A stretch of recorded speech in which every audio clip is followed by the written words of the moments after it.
अजित पवार आजकाल कोणाची स्क्रिप्ट वाचतात? मतदारसंघातील शेतकऱ्यांचे प्रश्न सोडवू शकले नाहीत, अमोल कोल्हेंचा हल्लाबोल. तर काय आहे बातमी, सविस्तर जाणून घेण्याअगोदर तुम्ही जर चॅनलवर नवीन असाल तर चॅनलला सबस्क्राईब करा, बेल आयकन प्रेस करा. अजितदादा स्वतःच्या गावासह मतदारसंघातील शेतकऱ्यांचे प्रश्न सोडवू शकले नाहीत, असा हल्लाबोल राष्ट्रवादीच्या शरद पवार गटाचे खासदार अमोल कोल्हे यांनी केला आहे. तसेच अजितदादाच्या आव्हानांचे माझ्यावर दडपण नाही, असे वक्तव्य देखील अमोल कोल्हे यांनी केले आहे. तसेच अजित पवार हे आजकाल कोणाची स्क्रिप्ट वाचतात आहेत का, अशी टीका अमोल कोल्हे यांनी केली आहे.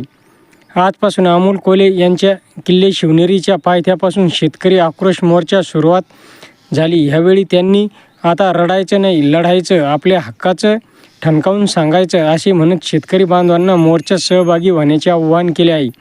राष्ट्रवादी काँग्रेसच्या वतीने 3 दिवस शेतकऱ्यांच्या प्रश्नावर केंद्र आणि राज्य सरकारला जॉब विचारणारा जागर केला जाणार. शेतकऱ्याच्या प्रश्नावर आम्ही लढत आहोत. केंद्र सरकार आणि राज्य सरकारने याकडे लक्ष दिले पाहिजे. आढळराव गुडघ्याला बाशिंग बांधून बसले आहेत. आढळराव यांना शुभेच्छा. ते एक वयस्कर नेते आहेत. डिजिटल युगाची त्यांना न्यात नसावी. कांदा निर्यात बंदी उठवावी अशी आमची साधी मागणी आहे. मिळणाऱ्या पदाला काय चाटायचे आहे का?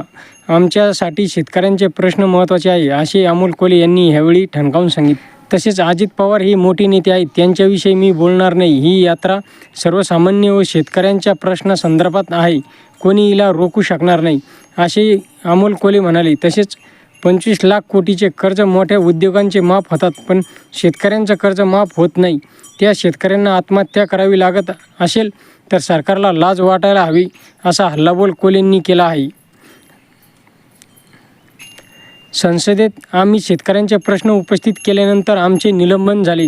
मात्र ही चर्चा सरकारला गदारोळ वाटत असेल तर शेतकऱ्यांचा आवाज सरकारपर्यंत पोहोचवण्यासाठी हा मोर्चा असणार आहे. जुन्नरपासून हा मोर्चा सुरू होणार आहे.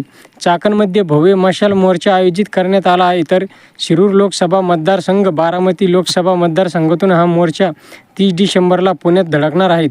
यानंतर जिल्हाधिकारी कार्यालयाच्या परिसरात राष्ट्रवादीचे अध्यक्ष शरद पवार यांची जाहीर सभा होणार आहे, अशी माहिती आमदार अमोल कोल्हे यांनी दिली आहे. तर मित्रांनो, आपल्याला काय वाटते? आपले मत कॉमेंट बॉक्समध्ये व्यक्त करा आणि अजूनही चॅनलला सबस्क्राईब केले नसेल तर सबस्क्राईब करा, बेल आयकॉन प्रेस करा. धन्यवाद.